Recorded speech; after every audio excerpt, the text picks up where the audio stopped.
주님, 오후 시간에 또한 저희들 모였습니다. 이 시간에 저희들 모두에게 크신 은혜, 귀한 말씀 허락해 주시옵소서. 우리 주 예수 그리스도의 이름으로 기도합나이다. 아멘. 예.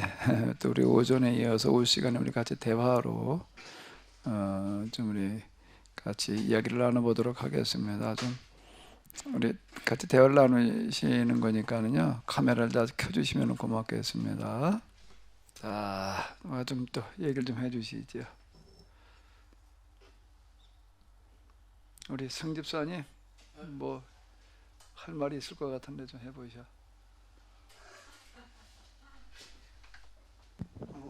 설교 중에 아까 그 사렙다 그 과부에 대해서 얘기하셨잖아요.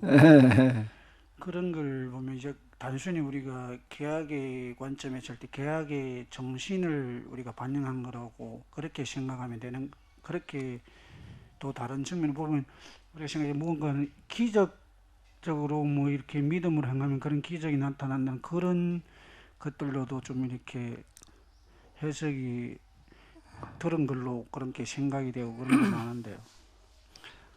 내가 이제 나도 사실 성경에서 제일 그 이해가 안 되고 뭐라고 정리하기가 어려운 부분이 기적과 관련된 부분이었어요.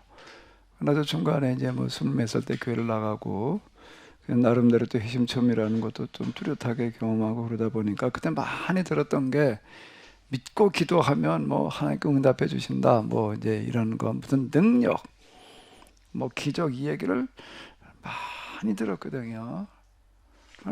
그렇게만 이해를 하던 거예요. 이제 기적이 그냥 하나님께서 믿고 구하는 사람한테 또 뭐 어떤 은사 주시는 사람들을 통해서 그런 일들이 일어난다. 그냥 이렇게만 이해를 하다가 기약에 대해서 이제 눈을 뜨고 난 다음에 성경이 전면적으로 다시 보이기 시작을 하는데, 전면적으로 모든 분야가 다 그래. 그 중에 하나가 이제 뭔가 하게 되면 기적이라고 하는 부분이었어요. 그러니까 기적에 대해서 이제 새롭게 이해하기 시작한 부분이 거룩한 전쟁의 이야기라고 하는 걸로부터 다시 정리가 돼 나가면서 어느 날 이렇게 보니까 성경에 나오는 많은 기적의 이야기들이 다 이게 계약과 관련이 있구나. 근데 이렇게 이해가 된 거예요, 계약과. 그런데 지금 내가 그냥 오전에 잠깐 언급한 사렙다 과부는 이스라엘 사람도 아니에요. 사렙다는 이스라엘이 아니에요. 그건 이 다른 나라예요. 아랍 나라 쪽에 이렇게 속하는 거예요. 그럼 이스라엘 사람도 아니야. 계약법도 몰라요. 응? 근데 이제 하나님께서는 엘리야에게 뭐라고 얘기를 하시는가 하면 어? 저 사렙대로 가라. 내가 너를 위하여 한 사람을 준비시켜 놓았다. 이렇게 이제 얘기를 하세요. 그러면 하나님께서 사렙다 과부를 어떻게 준비시켜 놓으신 거지? 너 여기 너 어떤 사람 내가 보내니까 가걸라 이렇게 해라 그러셨을까? 그렇게 말씀하셨을까? 하나님께서 사렙다 과부에게 내가 엘리야를 보낼 테니까 너 그 마지막 남은 거 가지고 대접해라 그렇게 준비를 하셨을까? 그건 아니겠지. 그럼 하나님께 뭘 준비시키셨나? 하나님께 준비시키신 건 뭐라는 걸까? 어? 그 과부의 너를 준비를 해 놓으셨다는 거야. 어? 그 전에 이제 그리시네가에 있다가 이제 거기 있지 못하게 되니까 이제 사렙다로 가가지고 그래서 한 3년여 동안은 지나게 되는데 뭘 준비시킨 걸까? 하나님께서는 사렙다 과부의 마음을 움직여 가지고서 그냥 엘리야에게 마지막 양식을 갖다 줄 마음을 들게 하셨을까? 성집사님 그럴까? 사렙다 여인의 마음속에 들어가서 마음을 움직여 놓으셨을까? 하나님께서 그러셨을 것 같아요. 마이크 잡고 얘기를 해봐요. 그럴 것 같아요. 그랬을 것 같아요. 안 그랬을 것 같아요. 그랬을 것 같던데. 왜 안 그랬을 것 같아요? 그 그러면 그게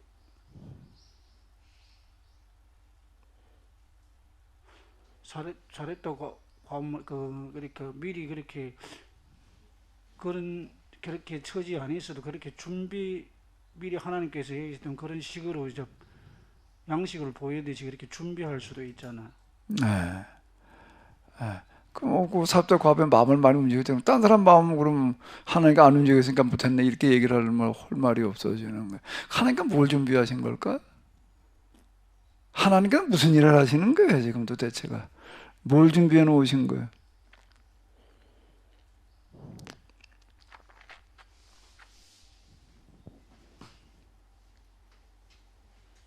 하나님께서 하시는 방법이 뭘 하신 걸까 지금? 하나님께서 무슨 일을 하셨지? 그 역할에 거기서 어떤 역할을 하고 계셔 지금 하나님은?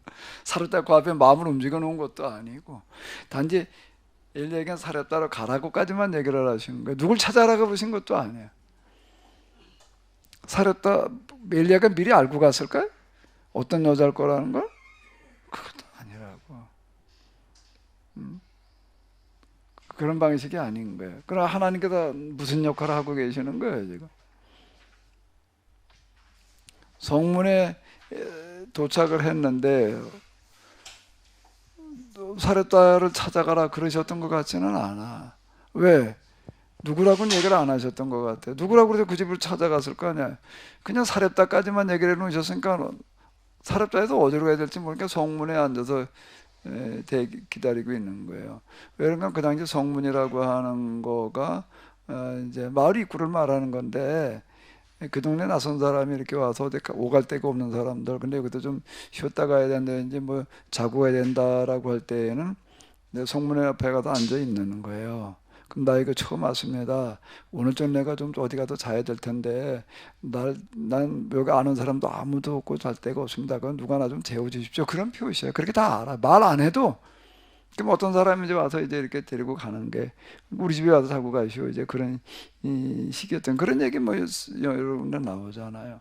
그럼 사렙다가 그냥 성문에 그냥 앉아 있을 뿐이야. 그런데 어떤 거예요? 앉아 있는데 사람들 다 오가고 지나다니겠지. 그런데 누구도 거들떠보지를 않는 거예요. 그래도 누구 좀 관심을 가지는 사람이 누구였을까? 그게 사렙다 과부였다는 거야. 그럼 뭐까지만 하나님께서 하셨는가 하면 이렇게 사렙다 성문에 엘리야가 도착할 즈음 조금 이제 시간 어느 정도 지난 다음이겠지. 누구를 보고 가게 하나님께 가라 그러신 것도 아닐 거고 자연스럽게 이 여자가 지금 이제 마지막 양식 남은 거를 이제 끓여 먹게 된 나뭇가지 주스로 지금 성문을 나가는 거예요 지금. 그거다 만나게 한 데까지를 하나님께서 자연스럽게 이렇게 만나도록 인도해 주신 것 같아요. 하나님께서 그것까지만 하신 것 같아. 마음을 움직였다 그래 사렙다고 와이프의 마음을 움직였다 그러면 이제 이게 그럼 어떤 딴 사람 마음을 왜 안 움직여나? 그럼 이제 이게 얘기가 안 돼.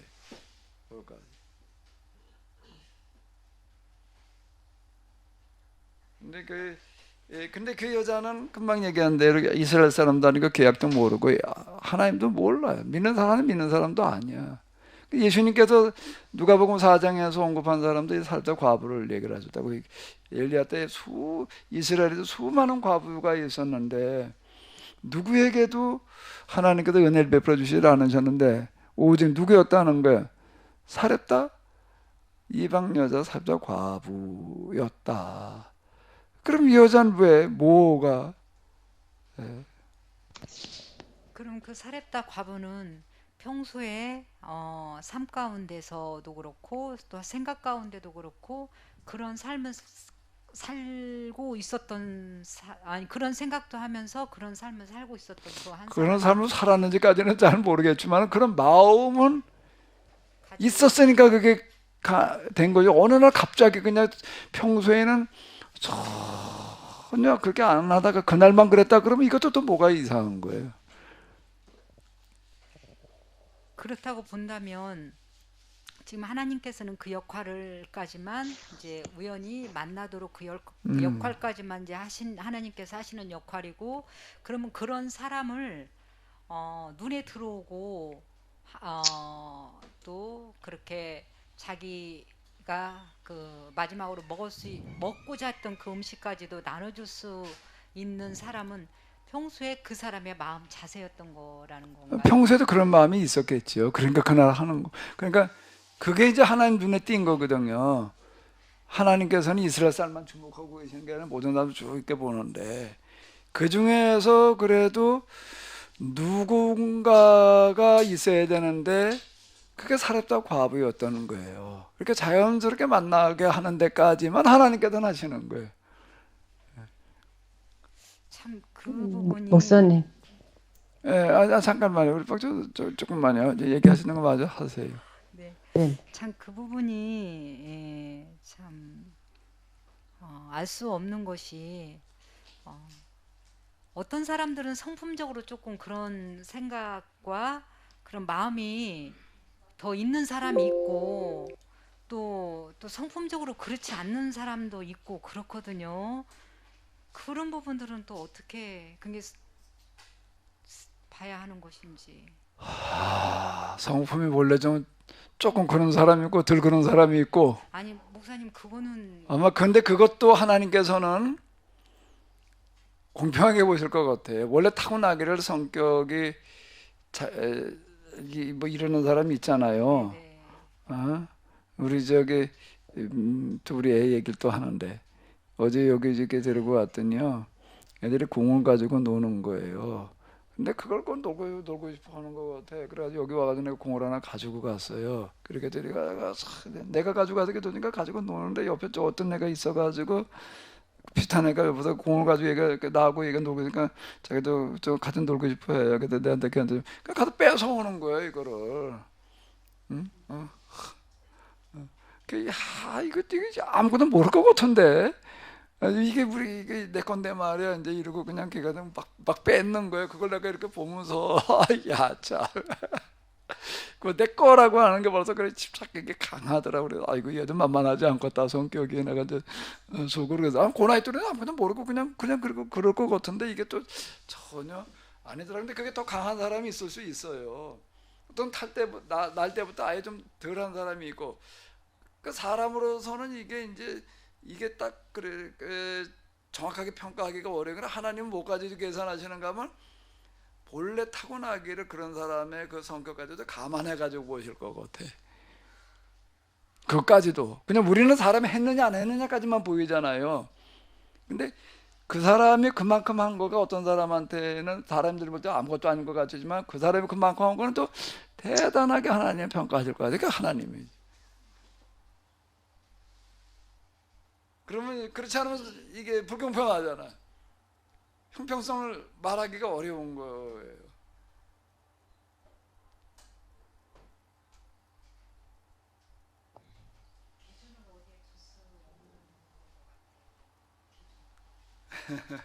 근데 어쨌든 나는 여기 사르다 과부 얘기를 하셨으니까 그런데 누가 됐든지 간에 하나님은 차별하지 않으시고 하나님께서 만드신 법대로 하려고 하는 사람을 지켜보신다 라는 얘기가 되는 거예요. 그 부분에 대해서 목사님, 예. 그 마태복음 25장에 나오는 그 소자를 섬기는 거나 네. 같은 맥락으로 봐야 되잖아요. 네. 네네. 근데 분명히 사렙다 과부는 이 사람이 엘리야 선지자, 하나님의 선지자라는 건 몰랐을 거고, 한 지나가는 노숙자로 봤을 것 같거든요. 네. 네네. 예. 그래서, 저 일반적인 교회에서도 그런 그 길거리를 지나가는 사람들 또 노숙자들, 그런 걸 섬기는 것에 또 많은 또 관심도 가지고 있고, 저희도 이제, 지금 뭐 제도적으로 그런 것만 추구할 게 아니고, 그런 사람들도 섬기는 거, 그 마음 자세 이런 것들이 중요하다는 생각을 나름대로는 하고 있는데, 목사님께서는 노숙자들 그런 사람들 정신머리 먼저 뜯고 차낸다고 자꾸 말씀하시니까 어쩔 때는 혼란스러울 때가 있거든요. 여기 노숙자 이때 이 사람들하고는 아까 얘기대로 네. 그 당시 여기 지금 여자는 나그네들은 지금 어딘가를 가야 되는데 가다가 어디서 지금 요즘처럼 무슨 여관이 있거나 그러던 시대가 아니에요. 그리고 어떤 한 지역에는 함부로 발을 들여놓기가 그때는 어려운 시대에 워낙 약탈문화 시대가 돼가지고 정탐꾼으로 오해받을 수도 있어요. 응? 지금하고는 사는 환경이 전혀 이렇게 다른 거예요. 근데 내가 어떤 지역에 근데 이제 어쩔 수 없어서 먼 길을 가야 돼가지고 지나가는데 가다가 이제 어딘가 자고 가야 되잖아요. 그러니까 난 여기 아는 사람이 아무도 없습니다. 이제 그 표시가 이제 뭔가 누가 나 좀 재워주십시오. 그게 이제 성문에 가다 앉아 있는 거예요. 이제 대기하고 있는 거. 그럼 이제 다 알아요. 저 사람이 저런 사람이구나. 우리 집에 와서 자고 가시오. 이제 그런 식이거든요. 그런 얘기는 뭐 우리 성경에도 많이 이렇게 찾아볼 수가 이렇게 있잖아요. 그렇게 해서 그 사람들 대접해 주는 거하고 요즘처럼 뻔뻔히 일 안 하고 노숙자 된 사람들 가서 밥 먹여주는 것과는 얘기가 다른 거예요. 그게 뭐 혼란스러울 것도 없어요. 그건 얘기가 다른 거예요. 그런 부분들은 그냥 덮어놓고 그냥 밥 먹여주면 안 돼. 예. 나도 처음에는요, 누가 와가지고 그냥 뭐 배고프다, 점심 못 먹었다, 그래가지고서 그래가지고 아이고 불쌍하잖아. 그래가지고 좀뭐 이따가 온 사람에게 주었어요 몇 번. 주다 보니까 그게 근데 처음에 교육 개척해가지고 여기서 얘기인데 몇 번 이렇게 주다가 보니까는 그런 사람이 계속 찾아오는 거야. 그때 생각을 해보게 되는 거예요. 이럴 때마다 계속 줘야 되나 말아야 되나 보니까 멀쩡해. 몇 번 또 쏘가서 여기 왔다가 뭐 차비가 떨어졌대나 어떻대나 가서 주겠다고 그래가지고 얼마 빌려달라고 몇 번 또 쏘갔지. 또 그렇게 오는 사람도 있더라고. 그다음에 교회에다 보니까 또 수시로 그런 사람 찾아와요. 그건 뭐 줄 여력도 없고 계속 오기는 하고 또 이게 주는 게 맞는 건지 아닌지 곰곰이 생각을 해보게 되더라고. 가만히 생각해보면 주면 안 되겠더라고. 그냥 안 주겠다, 못 준다 그러기는 좀 그렇고. 내가 그랬어요. 내가 저기 저 지소에다가 저 돈을 맡겨놨으니까 밥을 못 먹었대. 그거 가십시오. 그럼 그 표 하나 줄 겁니다. 실제 지세가 내가 얘기를 해놨어요.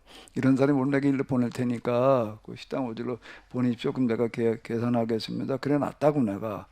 그리고 이제 기소로 보냈어. 거기로 가십시오. 그러면은 또 차비 없다는 사람도 그렇게 얘기를 했어. 차비 없어서 어쩌고 저쩌고 뭐 떨어졌다는 사람도 거기로 가십시오. 그래서 한 사람도 안 와. 나중에 기사가 뭐라 그렇게 온 사람이 하나도 없대. 내가 이제 그렇게 보냈는데 그거하고 이거하고는 얘기가 다른 거예요 지금. 그러니까 이제 우리가 바울 요즘 수요일날 하잖아요. 일하기 싫어하거든. 일하기 싫은 자는 먹지도 말라 그렇게 한 게 아니에요. 일하기 싫어하거든. 먹지도 말게 하라는 게 뭐야?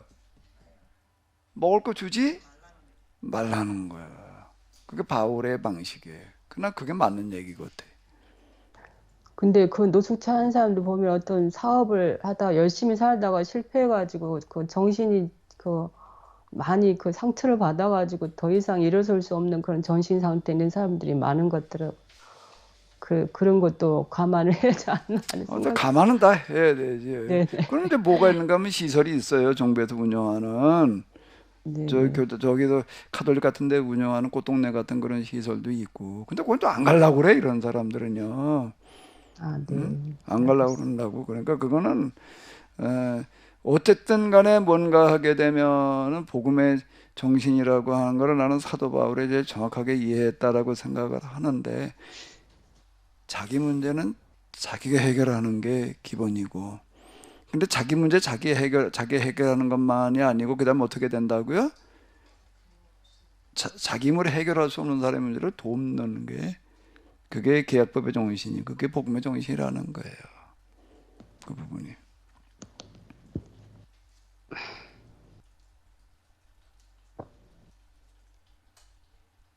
이제 뭔가 하게 되면 지금 이런 거예요.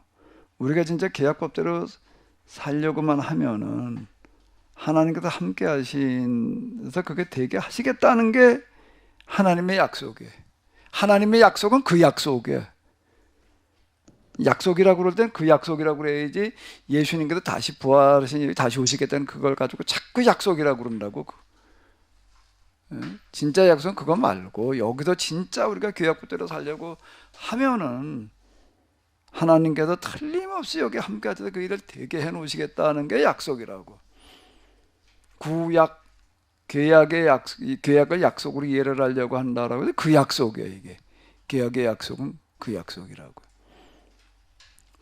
부활하신 주님께서 재림하신다는 약속만 가지고 자꾸 약속이라고 그런다고.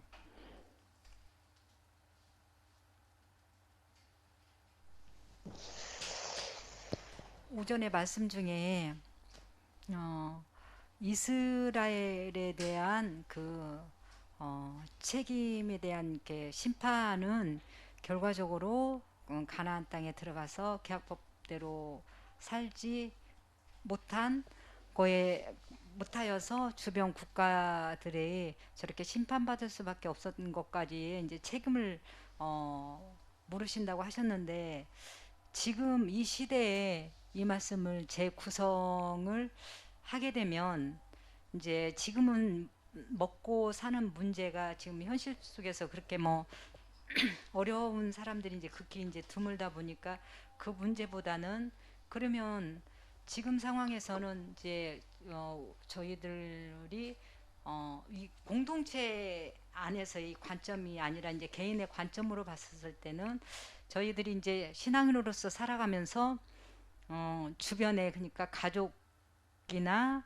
또한 형제들이나 이웃들이나 또 일터의 동료들에게 복음을 전하지 않는 것이, 그들에게 복음을 전하지 않아서 그들이 하나님을 알지 못하고 또 지금 우리가 이야기하는 그 구원의 길에 이르도록 못하게 하는 것에 대한 책임도 저희한테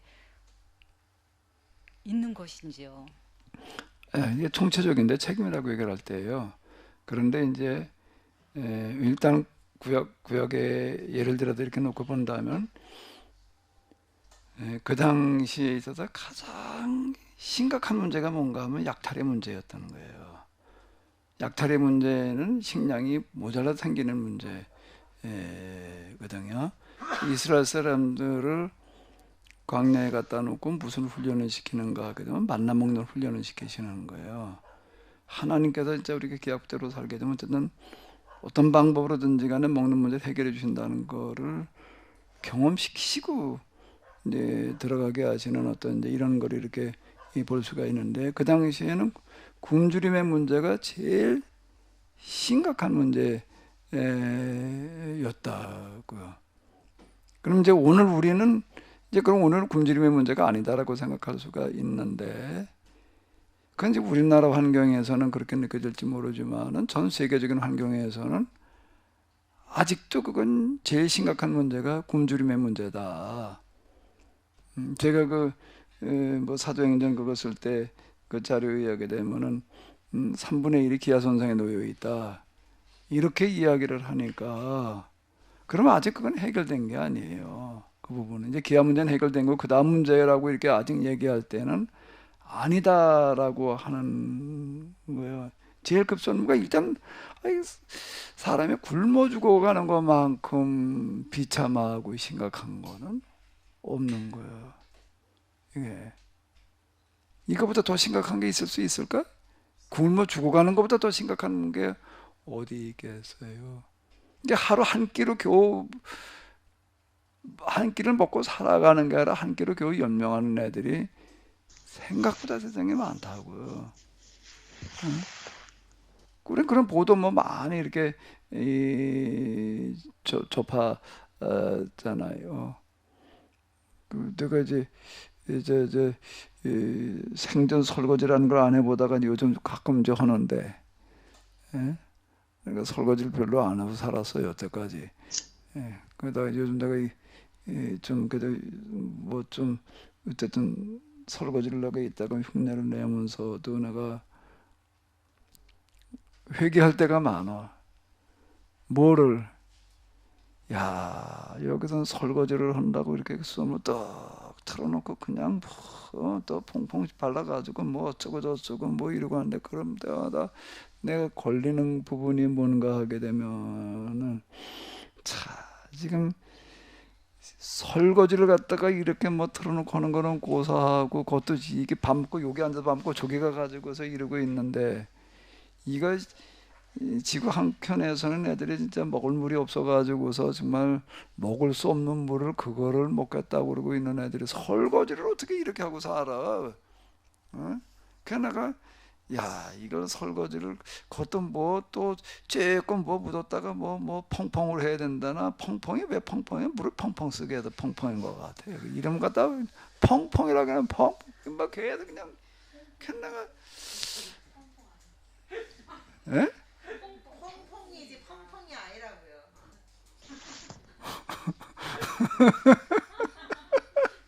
그래? 난 펑펑인 줄 알았는데 물을 그냥 뭘 걔도 더 쓰게 하려고 펑펑이라고 붙여놓은 줄 알았다. 내 그 설거지 하면서도 내가 참 설거지 하다 보니까 그 생각이 드는 거야. 야, 우리는 설거지 진짜 내가 이렇게 하고 살아도 되나 말이야.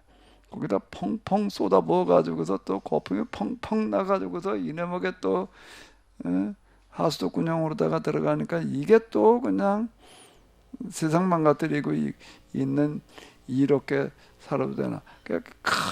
하나만 펑펑을 안 묻히면서 하려고 이제 좀 뭐 어떻게 이제 이렇게 하려고 좀 해보기도 하고 이제 그러는데, 물도 좀 설거지하면서 좀 가능하면 좀 덜 써보자. 뭐냐면 아직 우리 가운데에서는 이런 문제가 끝난 게 아니고, 그러니까 제일 중요한 건 이거예요. 이런저런 문제가 많이 있죠. 근데 계약공동체가 해야 될 가장 큰 급선무는 뭔가 하면 그 시대가 당면한 가장 큰 문제라는 거예요. 이스라엘 사람들이 가나안에 들어갈 땐 약탈이었어요. 그게 가장 큰 문제예요. 지금은 가장 큰 문제가 뭘까요? 지금은 가장 큰 문제가 뭐겠어요? 환경 문제. 대멸종인 거예요. 그렇죠. 대멸종인 거예요, 지금은. 이거보다 더 큰 문제는 없어요, 지금요. 그래서 내가 자꾸 이 얘기를 그냥 계속 말하는 이유는, 아까 장로님, 지금 윤장님도 뭐 내가 뭐 전에부터 그 얘기 계속 했다, 뭐 이렇게 얘기를 하시는데, 이걸 이제 대멸종, 이거보다 이제 더 심각한 얘기는 이제는 없는 거예요.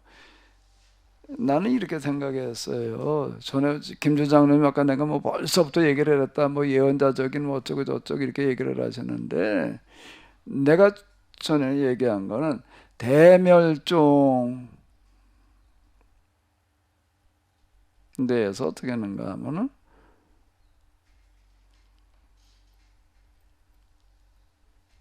관하여 얘기를 했던 거예요. 틀림없이 이제 이렇게 될 수밖에 없다. 그건 뭐 내가 오래전부터 얘기를 했으니까. 그런데 저는 대멸종에 대해서 내가 얘기를 한 거예요.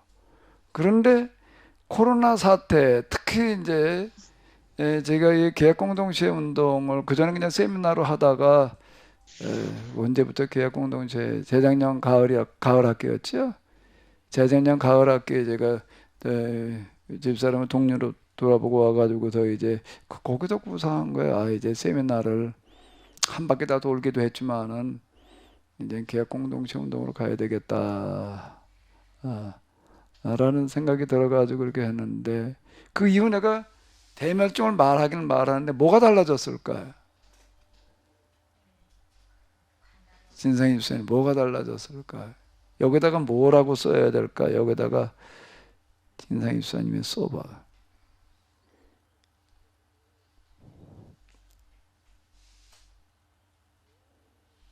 뭐가 달라졌을까요? 대멸종에 관하여가 아니라 뭐가 달라진 거야? 대멸종. 그걸 말하게 되는 거예요. 대멸종에 대해서 말하는 거고 대멸종을 말하는 거하고는 뭐가 다르지? 이번에 교정보면서 보니까 무슨 조사에 대해서 뭐 빠사하던데 조사를 어떻게 써야 된다고 뭐 책을 열심히 해놨더라고. 어디 여기 조사 가지고 설명을 해봐. 조사 좀 해봐 어디. 우리말 문법의 조사. 대멸종에 관해서 말하는 거고 대멸종을 말하는 거고는 뭐가 다르죠?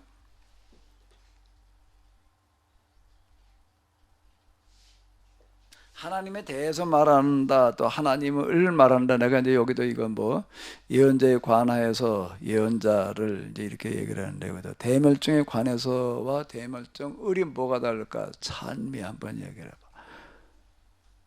어? 뭐가 다르냐? 대멸종에 관해서 얘기하는 거, 대멸종을 말하는 거.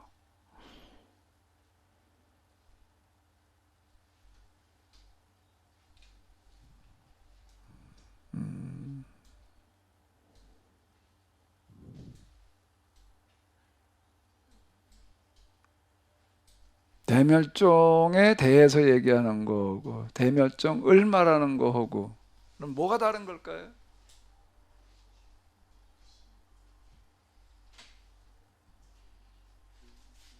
누가 좀 얘기 좀 해봐요. 조윤숙 사모님. 대멸종에 대하여 말하는 거고 대멸종을 말하는 거고 뭐가 다를까요?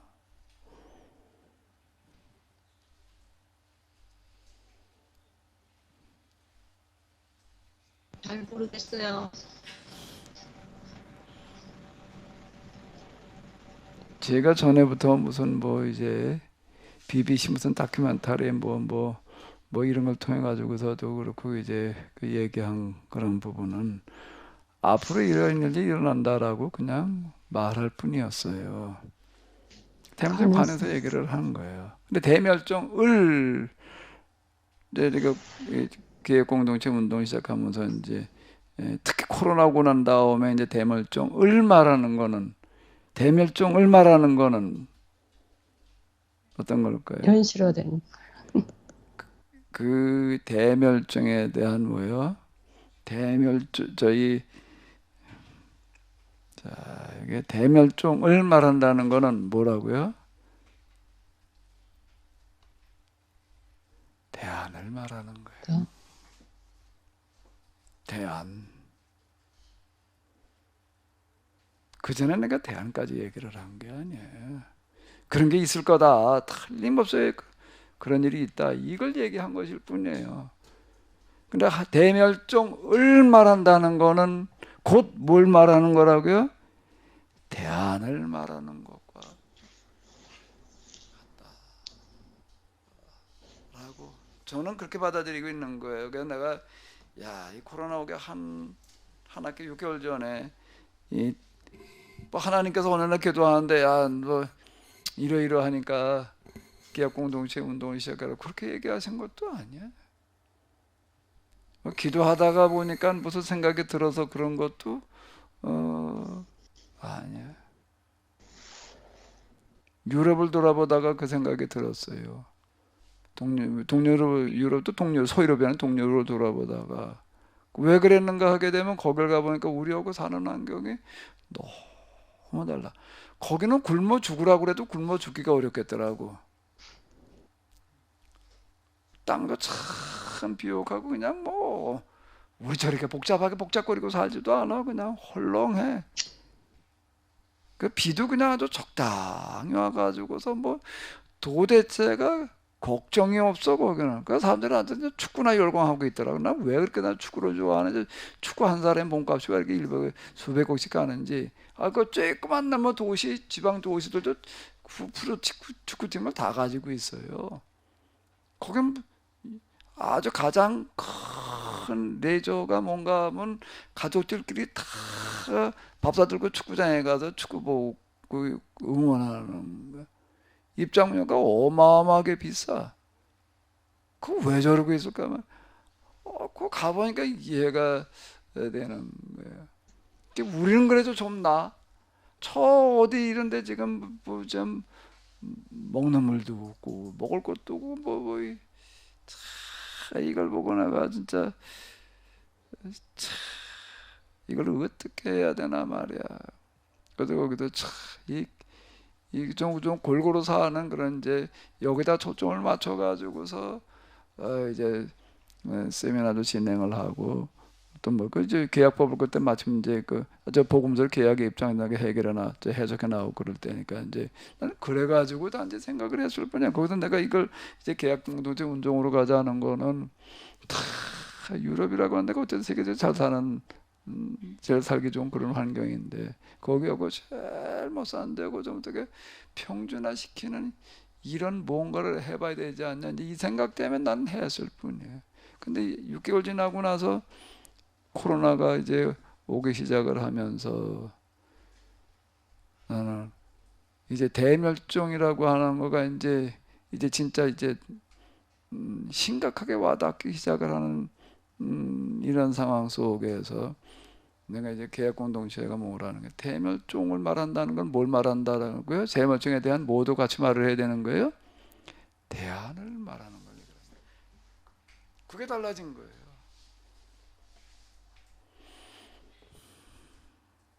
그 부분이 이제 제가 예레미야서도 이렇게 보게 되면은 저도 뭐 예레미야서 뭐 이런 거 읽은 데로 가다가 거기에도 그렇게 뭐 주변 나라들에 대한 멸망에 대해서 예언했다라고 하는 거 그냥 그렇게 했나 보다 그러고 넘어갔지. 그걸 가지고 그렇게 내가 아이고 왜 이런 걸 이렇게 얘기를 했을까 왜 이렇게 길게 얘기를 안 했을까 그렇게 생각해 본 적도 없어요 사실이요. 근데 지금 오늘 우리의 상황이라는 것 속에서 예레미야서 읽어 내려갈 때 특히 이 부분을 이렇게 볼 때 그게 곧 뭐라는 얘기예요? 계약 공동체가 저희들 책임이었다라고 하는 거예요. 오늘 우리는 대멸종에 대한 책임을 져야 될 판인 거예요 지금. 우리 대멸종을 비롯해서 우리에게 있는 모든 문제들에 대한 지금 박지원 전사님이 얘기한 그 모든 것들에 대한 책임이 지금 우리에게 있는 거예요. 나그 심판의 제목은 그거예요. 기독교인이 받아야 될 심판. 넌 뭐 살인해서 강도질해서 뭐 어째서 저쩌 그게 아니라 세상이 망한 책임을 물으신다고요. 하나님께서는. 그것 때문에 우리를 불러주셨는데 그거 해결하라고. 세상이 망하죠. 그러니까 가장 큰 책임을 져야 될 자예요.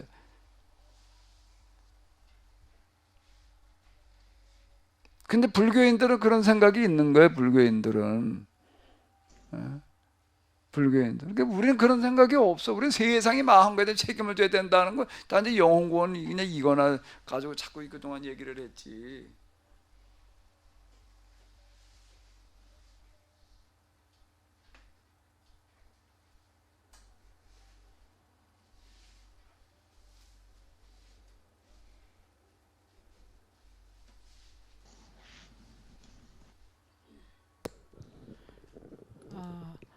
오전에 말씀드렸던 이스라엘의 죄악 그 부분이 참 많이 또 자꾸 생각이 나는데요. 그러니까 일단 신명기에 보면 만물 11조, 3년 11조 기타 등등을 정말 하나님 앞에 제대로 하면 그리고 말씀대로 살면 너희 가운데 가난한 자가 없게 하리라. 그게 일단은 계약 공동체 안에서 가난한 자가 없이 골고루 잘 사는 모습을 보여주고 주변 나라들이 그렇게 살게 그걸 보고 따라 배우고 살게 해서 주변 나라들에도 약탈 문화가 근절되는 그런 것을 이스라엘이 보였어야 되는데 지도자들이 그렇게 가르치지 못하고 다들 잘못된 길로 가서 이스라엘도 망하고 주변 나라도 망하는 그러한 것이 되었다 그런 말씀이잖아요, 그죠? 네. 그러니까 그 말씀을 들으면서 진짜 우리도 망하고 이 세상도 함께 공멸하는 그러한 책임을 우리가 참 안고 있다는 게 너무 무섭고 어떻게 보면 하나님께서 우리를 이런 말씀을 알게 하시고 이걸 조금이라도 이제 조금이라도가 아니라 철저히 잘 지킬 때 이제는 반대로 그것이 우리를 통해서 또 구원에 이르게 한다는 이 엄중한 사실인데 그걸 행하지 못할 때 당할 그 심판을 참 이걸 어떻게 하면 좋은가 하는 그런 두려운 마음도 많이 생겨요.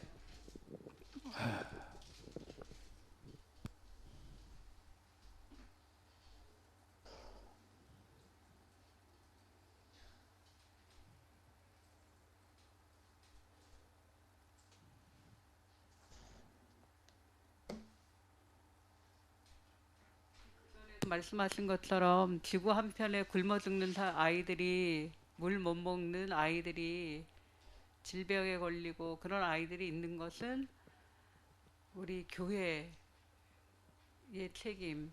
그걸 정말 교회에서 그렇게만 인식을 하고 그렇게만 모든 사람들의 생각이 바뀐다면 이런 문제들은 해결될 수 있는 문제인데 참 그렇게까지 생각들이 아직 뭐 계약법에 대한 생각이 없으니까 당연히 세상 문제에 대해서 내 책임이다. 하나님을 대신해서 우리가 이걸 해결해야 된다는 그런 책임 의식이 없으니까 해결을 못 하고 있습니다.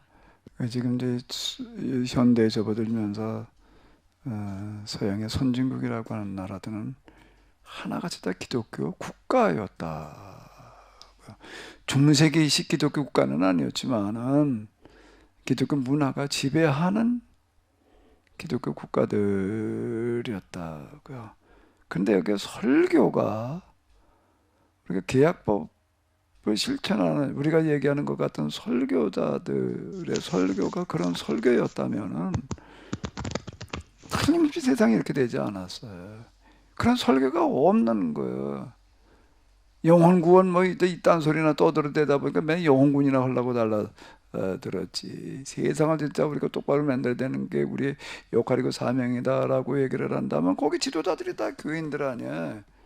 미국 같은 경우에 지금도 대통령 저기 취임식할 때 성경에다 손 얹고 선서를 하잖아요. 거긴 저 대통령들이 다 뭐가 있는가 하게 되면 멘토 목사들이 다 있어요. 그 정도로 신앙적인 어떤 그런 분위기고 이러고 하는데 문제는 설교자들의 설교가 없는 거예요. 아까 우리가 몇 절이었어? 50장 6장 6절 7절이 그 얘기 아니에요. 이스라엘의 지혜를 자세하게 고발하는데 뭐예요?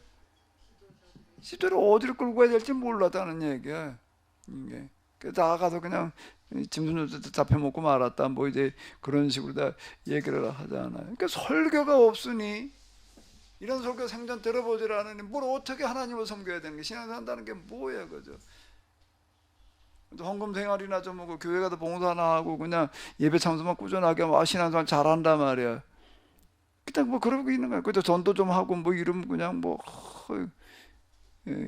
거기서 끝나는 얘기가 돼버리는 거야. 이 세상 문제를 어떻게 할 거냐에 대한 설교가 없어. 그래 뭘 해야 될지를 어떻게 아냐고 이게 지금.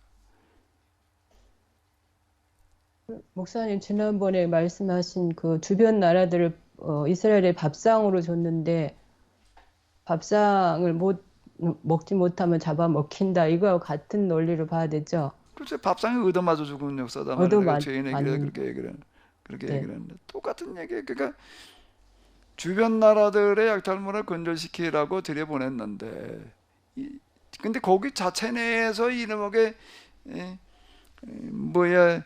빈부의 격차가 심화되고 그러니까 이 약육강식이라고 하는 거는 짐승의 세계를 지배하는 법이잖아요. 짐승들은 그렇게 사는 거예요. 짐승들은 그렇게 살아요. 그 세계에서는.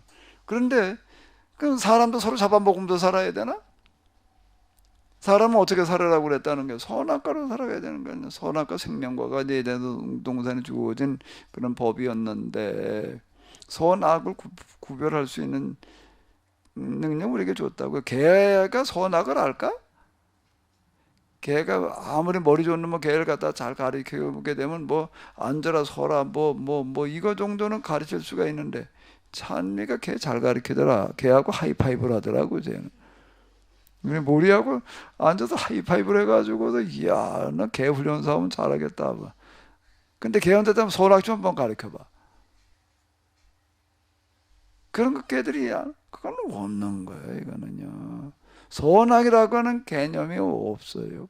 사람은 그게 아닌 거예요. 그냥 세상이 그냥 이게 약육강식의 판이 되고 말았잖아요. 그러니까 그거에 대한 책임은 100% 교회에 있다는 거예요. 교회 중에서도 일단 첫 번째 책임 누구에게 있다는 거예요? 설교자고 그 다음 교인들인 거예요. 그게 가서 심판받아야 될 제목이야 지금 우리는. 무슨 살인 강도 어쩌고 저쩌고 이게 지금 우리가 가서 교인이 가서 심판받아야 될 제목이 달라. 그건 세상 사람들이 가서 받을 심판이고 우리는 그게 아니야. 지금 세상이 망한 거에 대한 책임을 지금 추궁당해야 될 판이라고. 난 그런 게 있는지도 몰랐는데 그러나 버리면 이거 어떻게 되나.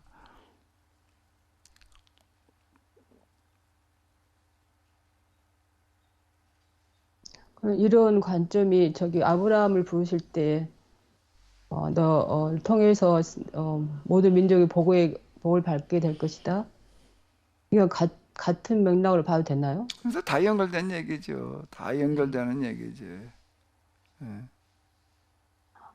아니, 우리는 늘 그 믿는 사람들에 대한 책임이 있지 그 세상까지 책임지려는 그런 의식이 없이 살아왔기 때문에 이걸 성경적으로 찾아내야 되고 또 근거를 찾아내야 되니까 그런 세계적인 그 가치관이 별로 없었잖아요. 그래서 그런 소리 들어보질 못하니 그게 네, 그 사모님이 그런 걸 못 들어보셨다니 어떻게 해야 되나 그래. 누구한테 가서 들어야 되나 이놈 걸 그래. 그러니까요.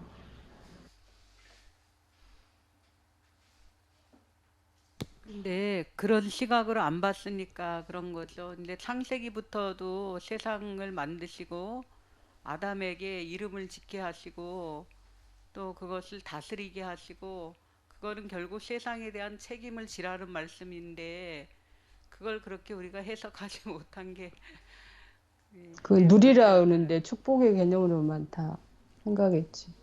그래서 마음껏 누리다가 이렇게 된 것 같아.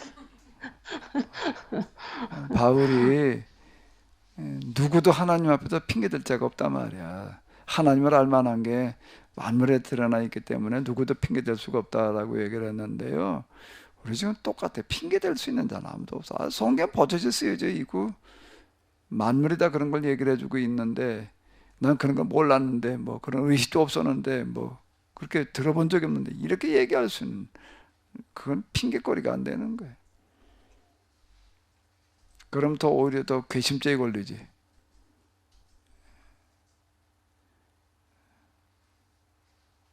가중처벌 받아야 될 일이야 그렇게 얘기를.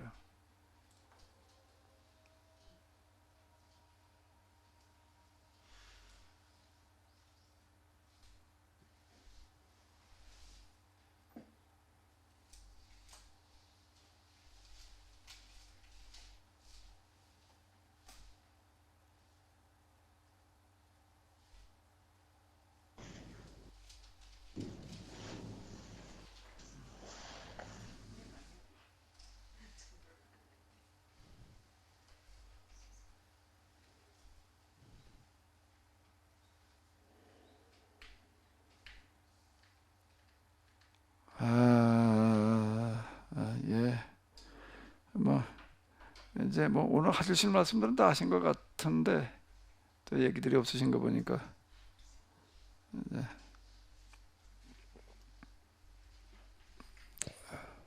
목사님 알겠습니다. 이렇게 그 기독교가 심판을 받아야 될 것은 이제 지금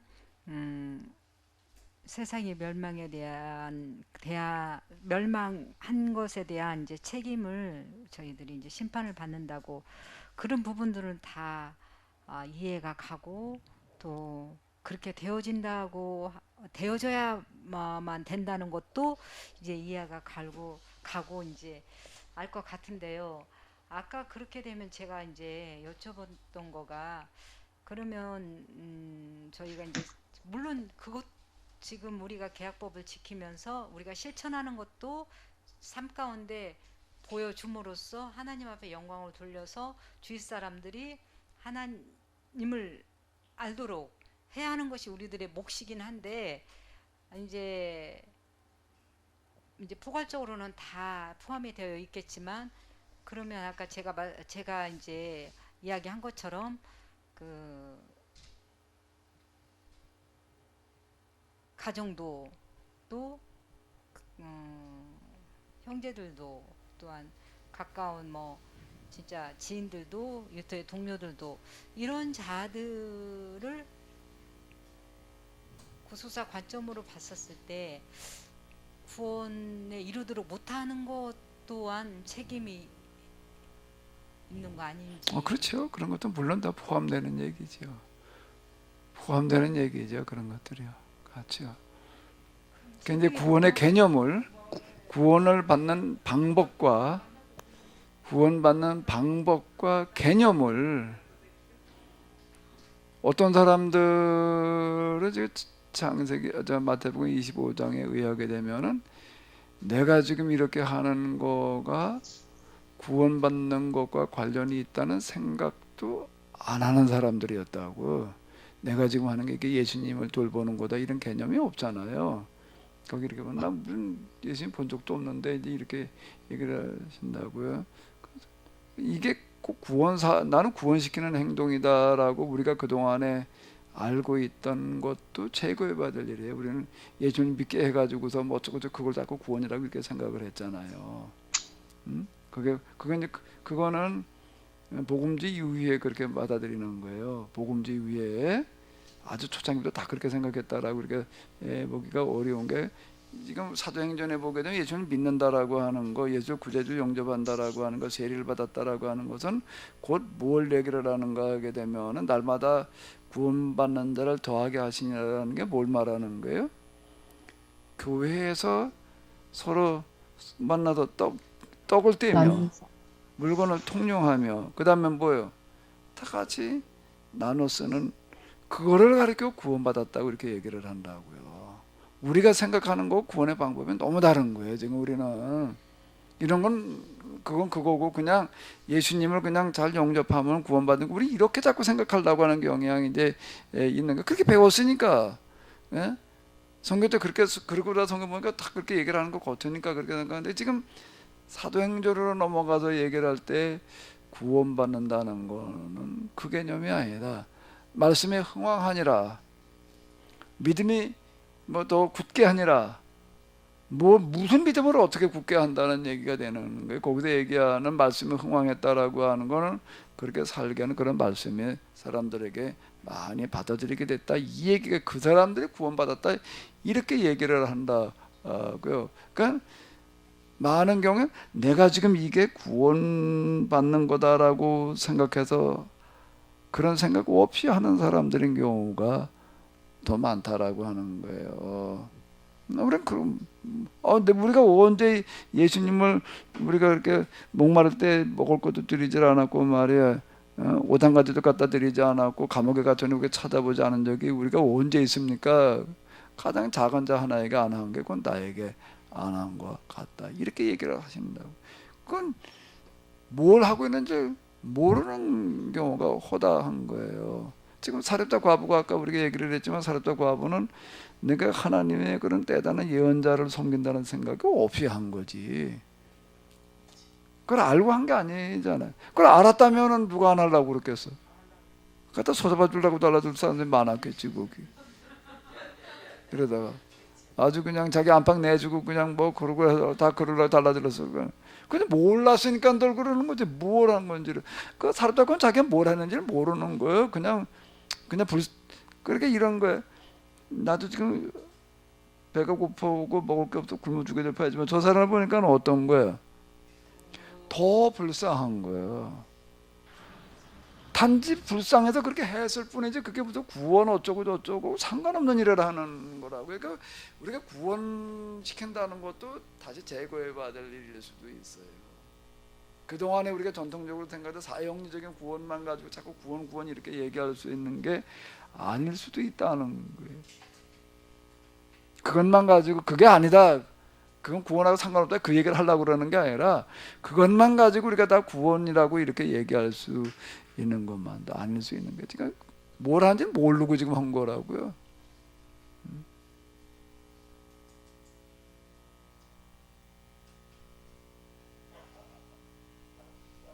그러니까 하나님께서는 아주 그냥 기가 막힌 방식으로 일을 하시는 거예요. 그게 전혀 하나님께서 하시는 일이라고 하는 걸 누구도 모르는 거예요. 그게. 그 목사님이 사렙다 과부는 하나님을 모르는 사람인데도 이렇게 불쌍한 사람은 하나님의 마음을 가지고 도와줬다는 그 자체가 하나님 보시기에 우리가 생각하는 구원이라고도 말할 수 있다 이건가요? 그 예수님께서도 언급하시잖아요. 아, 그 네, 얘기는요. 네. 누가복음 4장이 파격적인 얘기를 하는 거예요. 지금요. 사렙다 과부, 나만, 그 사람들 구원받은 사람이라는 거예요. 지금 예수님께서 그 예수님께서도 하신 말씀이지만 누가가 그걸 그렇게 기록해 놓고 있는 거 누가만 기록하는 거 아니야.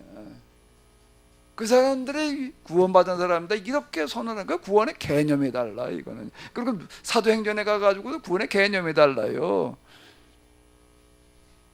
그런 삶을 살아가는 사람들을 구원받은 사람이라고 누가는 그렇게 지금 말을 하고 있다고요. 우리가 생각하는 그런 구원하고는 그 구원의 방법과 개념이 좀 달라요. 그럼 이 얘기가 자칫 어떻게 보게 된다라고 하게 되면은 아예 예수님을 알지도 못하면서도 구원받는 사람이 있을 수도 있다는 결론이 그렇다는 얘기가 아니라 나올 수도 있어요. 이게 지금 아이고 이 사람 하나님 몰라, 하나님 믿는 사람도 아니야, 단지 불쌍해서 그냥 그렇게 해줬을 뿐이지.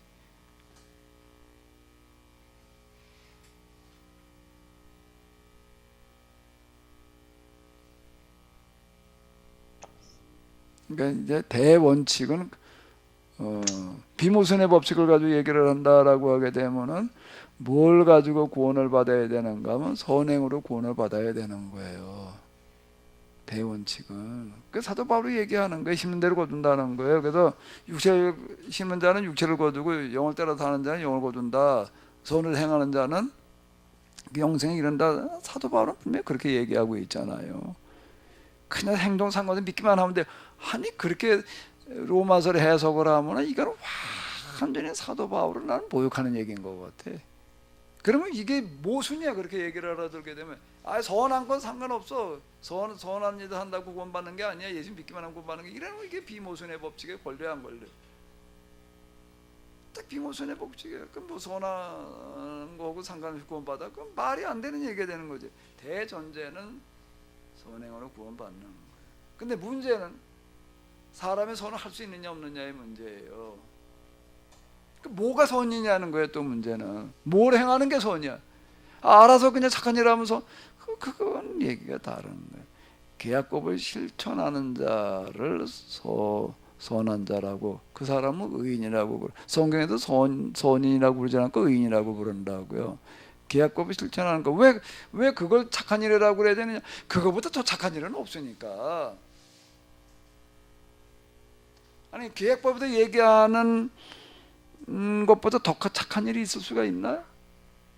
그건 없는 거예요. 그러면 그 얘기는 뭘 말하는 거예요? 가장 착한 일을 해야 된다는 얘기가 되는 거예요.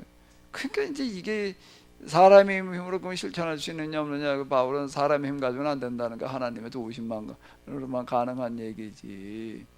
이렇게 얘기를 하는 거라고요. 의인은 없다, 하나도 없다, 이렇게 얘기를 하는 거. 뭐가 선이냐? 어디까지 선을 해야 되느냐 이제. 근데 이게 과연 할 수 있느냐 없느냐, 이제 이게 문제가 된다는 것일 뿐이죠. 선행으로 구원받는 게 아니라 일에 나버리면 모순이야. 대원칙은 선행으로 구원받는 거예요. 이스라엘은 구약법 실천하는 거 가지고 구원받는 거 아니에요. 고넬료에게 하시는 말씀은 내 선행과 구제가 네 구제와 기도가 하나님께 상달되었다 이렇게 얘기를 한다고요.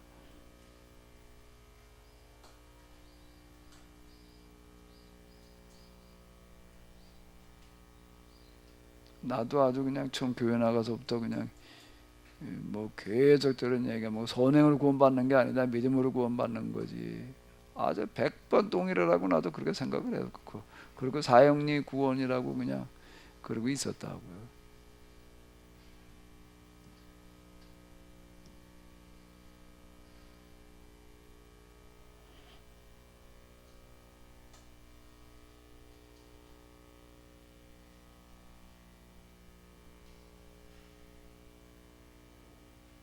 저 자신이 이렇게 돌이켜 놓고 보게 되면은 저 자신이 언제부터 우리 얘기를 하는가 하면 어떤 이제 그 하나님을 다시 경험하는 어떤 그런 것들이 계약으로 시작해서 지금 계약으로 이제 다시 돌아와 있는 어떤 그런 느낌을 내가 많이 받아요. 그런가 하면 하나님을 경험하고 난 다음에 이제 계약에 관련된 책들부터 갔다가 뭐 조서 읽기 시작해서 계약부터 정리하고 들어갔다. 그리고 뭐 이거저거 세미나 이제 많이 했어 뭐 역사 헤브라이즘의 길을 묻다 뭐 별거 다 하다.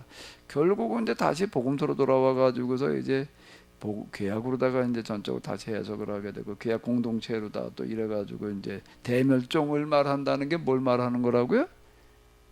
대멸종 막을 그 대안이 뭐라는 거예요? 그러니까 계약으로 시작해서 그 계약으로 다시 돌아 계약으로 맞추는 거예요 지금. 그러니까 참 이게 하나님께서 참 나도 모르는 사이에 기가 막히게 그냥 이렇게 요걸 다 인도해 주셨다. 이제 이렇게 내가 생각을 하죠. 그래서 대멸종을 말한다. 이런 생각이 드는 거예요. 그냥 저는 전적으로 확신해요. 우리 계약 공동체가 어떻게 하느냐에 따라서 인류 역사가 결정되어야 된다.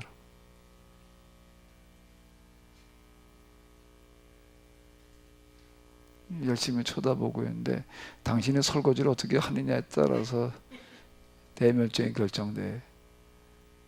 근데 그건 펑펑 많이 쓰지 마라.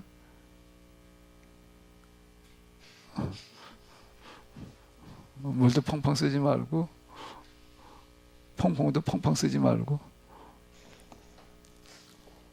사과 깎을 때도 얇게 깎고 가능하면 깎지 말고 씻어서 먹고 그 배도 좀 씻어서 먹으면 좋을 것 같아요. 배도 그건 어려운가? 씹어 먹으면 되지 이빨 뒀다 뭐해?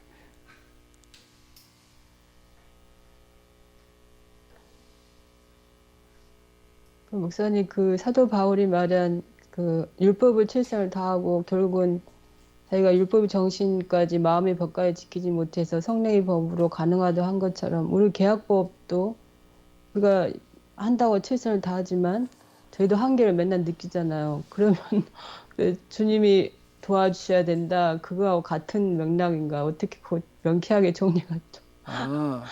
계약법 조항을 실천하는 것도 도와주셔서 실천해야 된다. 그러면 오류예요. 그럼 뭐 무슨이야? 그렇게 아니, 얘기를. 최선을 우리가 이제 다하지만 그러니까 봐봐요. 네. 자, 이스라엘 사람들이 이제 지방 성소에서 만물 11조, 3년 11조 뭐 기타 등등 이렇게 이건 할 수 있는 거예요, 없는 거예요? 할 수 있는 거예요, 없는 거예요? 맘만 먹으면 할 수 있는 거예요. 그것도 도와주셔야 한다 이러면 돼? 그건 말이 안 돼요. 그러면은 이거 도와주시라는 못해. 그러면 뭘 어떻게 하라는 얘기야? 그러면은 그 도와주시지 않으면 못한다는 말은 사기예요. 자기가 스스로 속는 거예요. 그렇게 하나님께 도와주나다 우리 실천 못해 이러고 있으면은요. 그렇게 나 자빠져 있으면 그 영혼이 자빠진다고 그거는. 그러니까 그럼 성령의 지금 법으로 우리가 이제 가능하다는 여기 거. 내가 우리가 정해놓은 이런 것들은 우리가 할 수 있는 거예요, 없는 거예요? 도와주셔야지만 하나? 할 수 있는 거예요. 할 수 있는 거를 근데- 그건 해야 돼. 그건 도와주셔야 한다. 그러면 곤란한 얘기가 되는 거예요.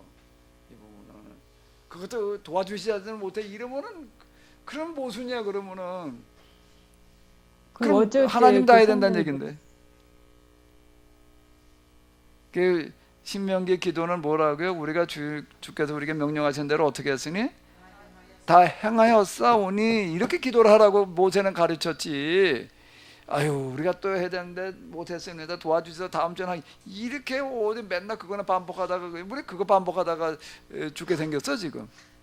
아유 지난 한 주에도 또 못했습니다. 이번 한 주 도와주셔서 하게 해주고 그 다음에 또 못했으면 그 뭐야 그러니까 죽기 전까지 그럴 것 같아. 그러다가 맨 바울 마지막 뭐라 그러나 나는 공로 없으나 주의 공로 의지하여. 근데 이러고 죽어야 장례식도 그러고 치러야 될 판이야 이제. 그러니까 아유 예수님 공로로 천국 가야지. 나도 제일 마음에 드는 구절이 나는 공로 없으나, 그죠? 예수님 공로 의지하여. 그 구절이 너무 좋더라고. 나도 그 다닐 때마다 그거 꼭 불러 나는. 다 예수님 공로 의지해서 가십시오. 이래야지. 그걸 어떻게 그걸. 근데 신명기는 그렇게 가르치는 게 아닌가. 다 행하였사오니 하늘에서 우리가 행했는지 안 했는지를 보시고 거기 이렇게 보게 되면 내가 우선 뭐 장례식 났다고 해도 쓰지 않았고 이거 내가 좀 급히 쓸 때가 있어서 이번에 11조 못하겠는데 그러지 않았다는 거예요. 이거저거 딱 쓰다 보니까 11조 낼 게 없어서 이렇게 하지 않았다는 거예요.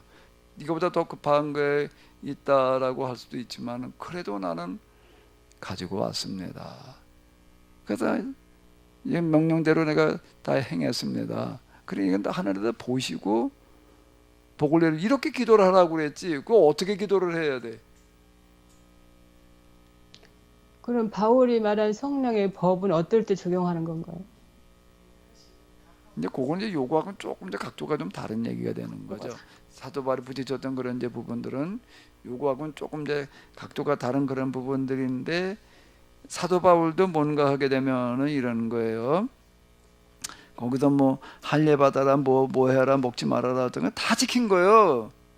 그걸 안 지키고 나서 이거 지키지 못했사오니 이렇게 얘기를 하는 건 다 지킨 거예요. 제가 사도 바울이 얘기한 성령의 법은 그 유대교에서 얘기하는 요구들은 다 행한 거라. 그 다음을 얘기를 할 때 쓴 말이라고. 그거는 사도 바울이 얘기하는 성령의 법은 성령의 법으로 도와주셔서 이제 겨우 할례 받아라 뭐 해라 이걸 한다는 그 차원을 말하는 게 아니라 차원이 여긴 다른 얘기가 되는 거예요.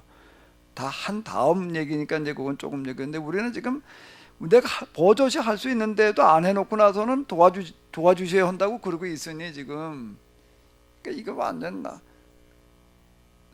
하나님은 어떻게 하는 거야? 만유리 여긴다 그러는 거야. 그럴 때를 하나님이 도와주시지 못했다고 얘기하는 거고 똑같잖아. 낮에다 점심 다 드셨죠? 그건 누가 먹어야 돼? 내가 먹는 거지. 그러니까 할 수 있는 건 내가 해야 되는 거예요. 그것도 도와주셔야지 한다 이러면 곤란한 얘기가 되는 거예요.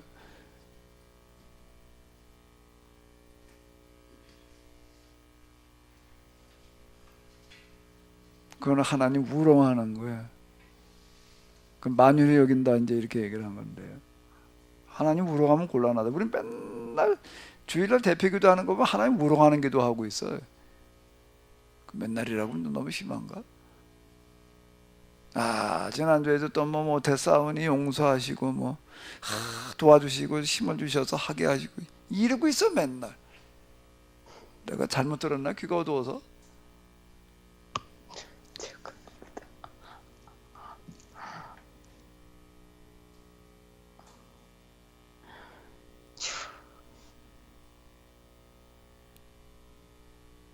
하늘의 천사가 기도를 좀 뭐 어디다 담아가지고 갈 만한 게 있을까 하고 바구니를 들고 기도를 담아가지고 가려고 그러다 보니까 담아가지고 갈 게 없어가지고 그냥 맨날 빈 바구니 들고 가는 것 같아.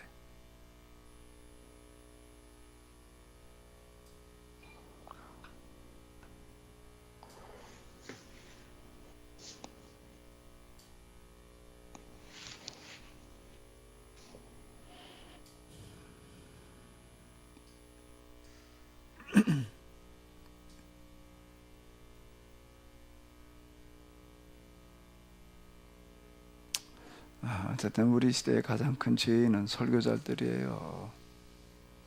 기독교 역사에서 가장 큰 죄인들은 우리 시대뿐만 아니라 설교자들이야. 그 용서받을 길이 없어.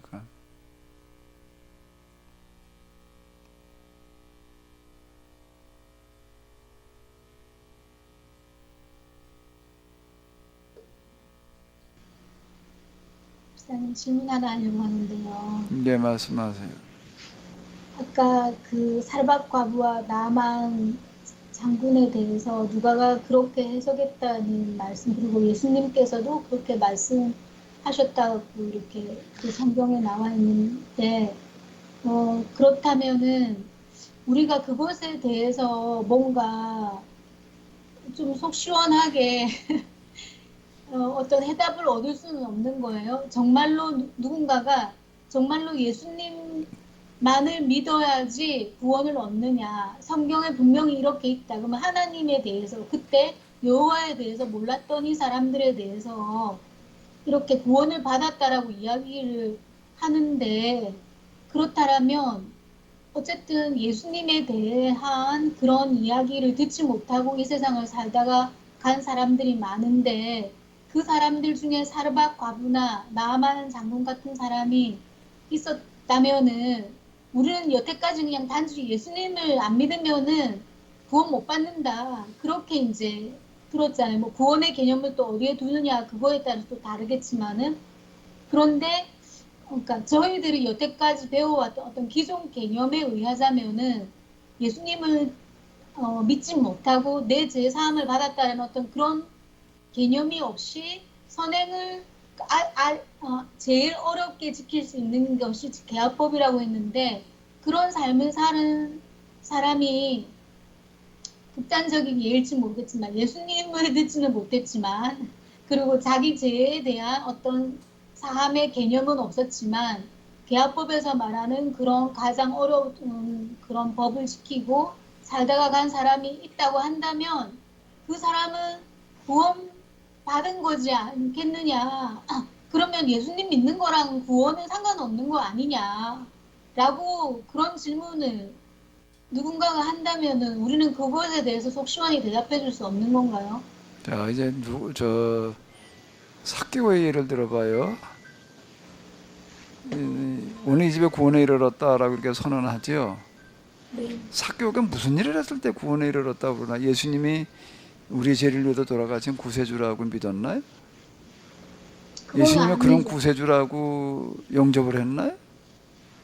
재산을 자기가 네. 뭐 토색한 거 있거나 그러면은 다 나눌 수 오늘 있고. 우리가 생각하는 것처럼 예수님을 영접하는 개념이 아닌 건 확실하죠. 네. 삭개오, 뭐 이거 사르밧 과부는 사르밧 과부라고 그러고 내버려 두고 이제 우리가 좀 가까운 데로 와보자고요. 삭개오를 그렇게 선언하고 있는 거예요. 누가복음에서는요. 예? 자, 이렇게 놓고 본다라고 하게 되면은 하나님께서 보시는 잣대는 우리가 보는 잣대와 다를 수 있다라고 하는 걸 우리가 인정을 해야 될 것 같아요. 우리는 그냥 사형리적으로 예수님이 인정해야지만 영접해주면 구원받는다 이렇게 지금 자꾸 생각을 하잖아요. 근데 이제 그게 아닐 수 있다라는 부분도 우리가 이제, 그럼 사르밧 과부는 설명이 안 되니까 삭개오도 설명이 안 돼요. 그 부분은요. 그러면 이제 또 이렇게 얘기할 수도 있어요. 그 예수님을 믿지 않고도 그럼 구원받을 수 있다는 얘기가 아니냐 이렇게 얘기를 할 때, 그 예수님이라는 개념 우리가 어떻게 봐야 되느냐라고 하는, 예수님이 뭐예요? 예수님에 대한 개념이 도대체 뭐예요? 우린 이렇게 이해를 했어요. 예수님이 뭐, 예수님 누구야? 우리 모든 사람들의 죄를 대신 짊어지시고 이제 대신 죽으셔서 우리를 구원하시는 구세주지. 우린 이렇게 이해를 한 거예요. 그동안에 그 구속사적인 예수님 이해예요. 근데 계약사적인 예수님 이해는 뭐예요? 예수님은 뭐예요? 계약사에서 얘기하는 개념과 구속사에서 얘기하는 예수님 개념이 전혀 달라요. 전혀 달라요. 여기는요. 오히려 계약사에서 볼 때는요, 새로운 계약을 체결하시는 분이야. 예수님이 아니었으면 새로운 계약이 체결될 수가 없어요. 그러면 하나님께서 사람을 구원하시는 방법은 계약 실천 여부예요. 계약. 계약 공동체 계약 실천하는 어떤 그런 걸 가지고 구원을 시키시는 건데, 이제 이스라엘이 계약을 어겨가지고 완전히 파괴가 돼버리는 거예요. 더 이상 이제 구원받을 게 사라지는 거예요. 이제 그걸 해결하기 위해서 하나님께서 하나님을 포기하고 인간으로 오셔가지고 무슨 죄를 짊어지고 돌아가셨는가라고 한다면 우리는 그냥 세상 모든 사람의 모든 죄를 이렇게 우리는 죄를 이렇게 해석을 하는 거예요. 근데 그게 아닌 거예요. 계약서를 보면 무슨 죄? 계약법을 지키지 못한 죄를 짊어지시고 돌아가셔서 새로운 계약이 체결될 길이 열려지는 거예요. 이렇게 본다면 예수님을 믿지 않고 구원받는다라고 하는 건 없는 얘기예요. 그건 꼭 계약과 상관없이 구원받겠다고 하는 거 똑같은 얘기가 되는 거니까, 예수님에 대한 개념을 어떻게 이해하느냐라고 하는 거가 이제 중요한 얘기가 된다라고 하는 거죠. 김조성 교사님, 네. 영어 고나로 터키까지 가서 오랫동안 계셨는데 터키 몇 년 있었죠? 꽤 여러 있은 것만 한 5년 반 있었어요. 5년 반요.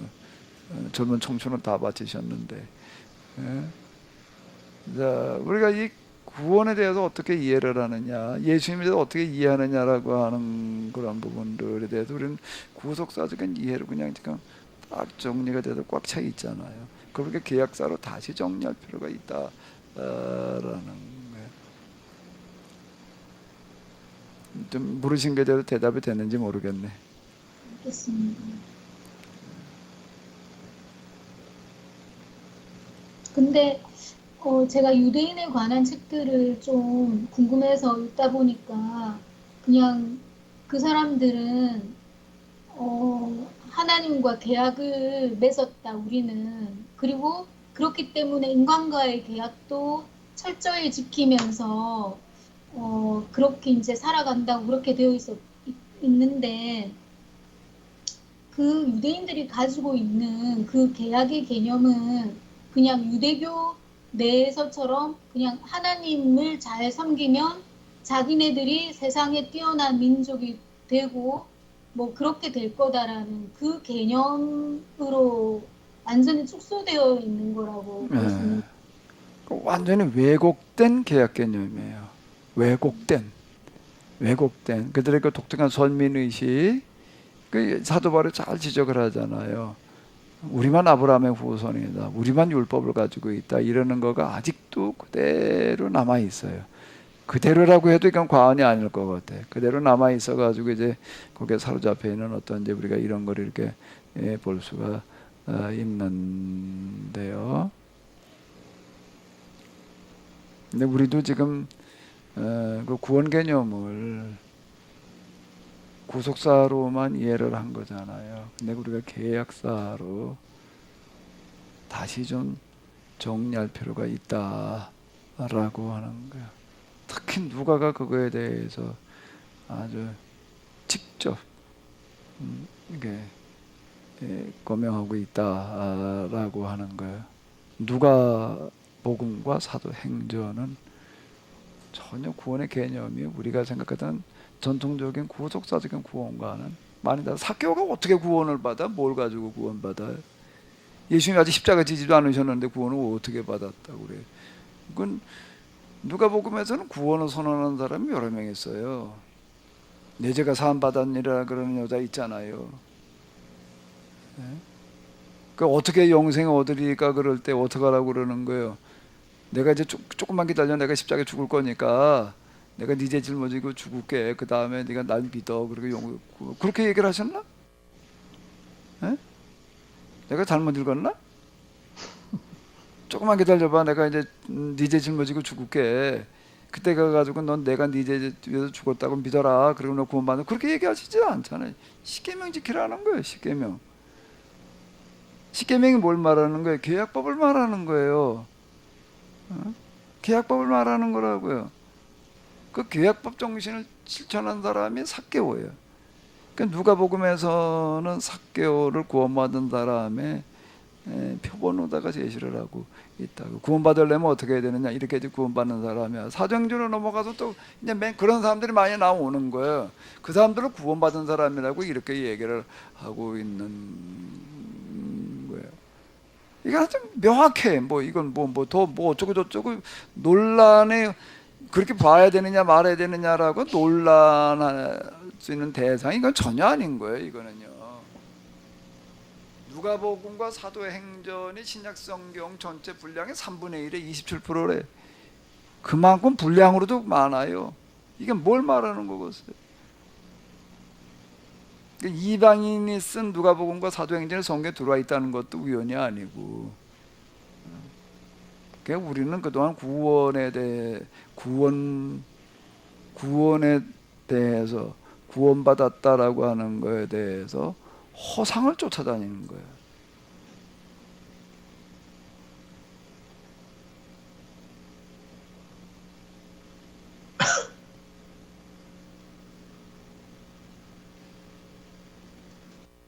내가 신학교 들어갔을 때 첫 예배 체프레 드리러 갔더니 어떤 교수님이 설교하면서 예화되는 게 뭐였다고요? 내가 여러 번 얘기했잖아요.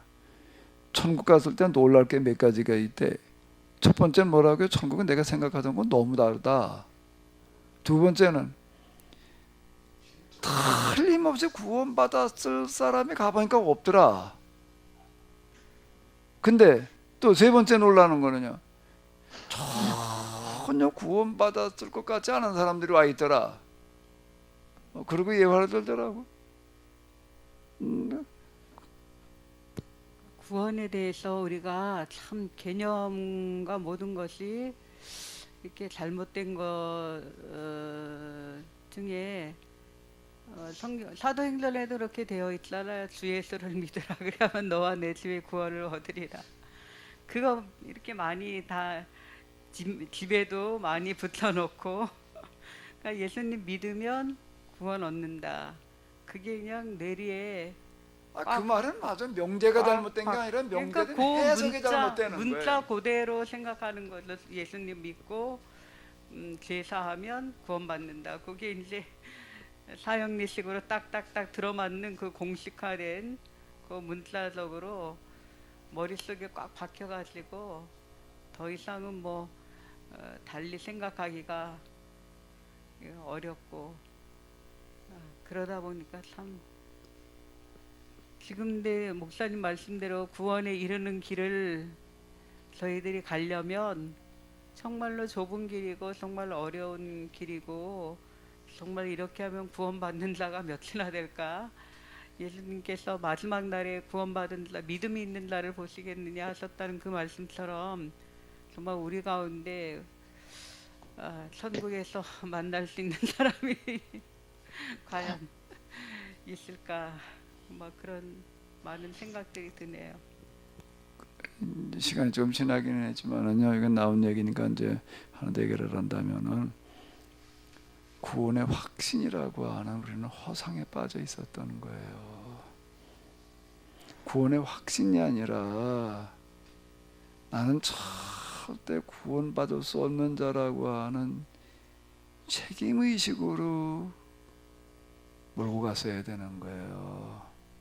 이 세상 이대로 그냥 이 모양 이 꼴로 돼 있으면 우리는 구원받았다고 생각하면 안 된다라고 이렇게 가르쳤어야지 이게 맞는 얘기가 되는 거지. 이 세상이 어떻게 되거나 말거나 그게 뭐 나하고 뭔 상관이야. 그건 어차피까지 뭐 부싸질러 먹은데 예수님 믿기만 하면 구원받아 이래 놓으니까 이제 이게 지금 개판이 된 거예요. 지금 세상이 이 모양이 된 거 아니야 지금. 세상을 이 모양 만들어 놓은 게 다 기독교 국가가 그랬어요. 기독교 국가가 그랬다는 게 뭐예요? 세상 기독교인들이 그랬다는 얘기야 지금. 그러니까 이런 설교가 뭔가 예수님 믿기만 하면 구원받는데 뭐 그냥 세상 망가지는 것 가지고 어차피 망할 건데 뭐 참 이렇게 되놓으니까 이제 이게 이 모양이 됐다니까. 이게 뿌린 대로 거둔 거지 지금. 말한 대로 돼버렸어 지금. 목사님, 제가 경험한 바에 가면요, 이 천국과 지옥에 대한 그 이분법적인 그러한 어떤 그 생각으로 저희가 어릴 때부터 그게 굉장히 그 강한 그 어떤 그 교리로 이렇게 다가왔어요. 저는 어릴 때 이 기독교를 어떻게 받아들였냐면 부자와 나사로의 그 연극을 제가 어릴 때 봤어요. 그래서 야, 기독교라고 하는 그 교회는 천국을 가게 하는 교회구나. 천국이라는 개념을 처음부터 천국과 지옥 이렇게 두 분을 하고 그걸 이제 머릿속에 딱 입력시켜 놓은 상태에서 믿었고, 그 다음에 마태복음을 처음 보면 예수님이 오시자마자, 아니 세례 요한도 그랬죠. 천국이 곧 임할 것이다. 회개하라. 천국이 임할 것이다. 그래 어떻게 천국을 또 개념 이사했냐면, 예수님이 오시면서 우리가 천국 갈 수 있는, 죽어서 천국 갈 수 있는 길을 보여주시러, 길을 알려주시러 오시는 말씀이구나. 이렇게 받아들인 거죠. 세례 요한의 말도 마찬가지입니다.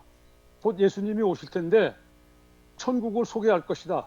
너희들이 앞으로 예수님만 믿으면 죽어서 갈 수 있는 천국, 그 천국을 이제 준비하고 또 그걸 소개하러 오신 분이다. 이렇게 접근이 된 거죠. 네, 그래요. 그래서 지금도 사형리를 보면요, 그 사형리 아니고 참 저희는 이제 거기서 좀 넘어서 가지고 1대1 그 훈련을 받으면 뭐가 나오냐면 이게 나와요. 당신은 지금 죽으면 천국에 갈 수 있다고 믿습니까? 이 질문이 쫙 나와요. 한 20가지가 나옵니다. 그런 식으로 이 천국을 잘못 소개하고 있어요. 네.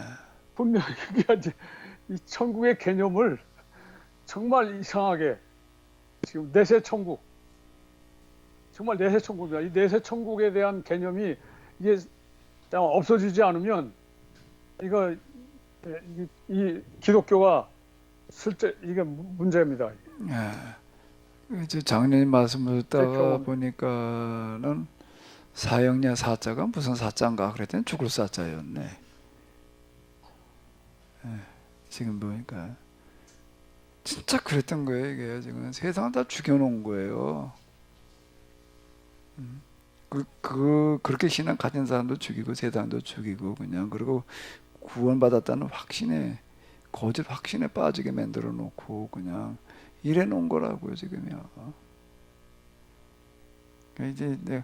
이제 비로소 제가 오늘 알았어요. 죽을 사자 사형리였어요. 죽음에 이르는 4가지 길이야 이게.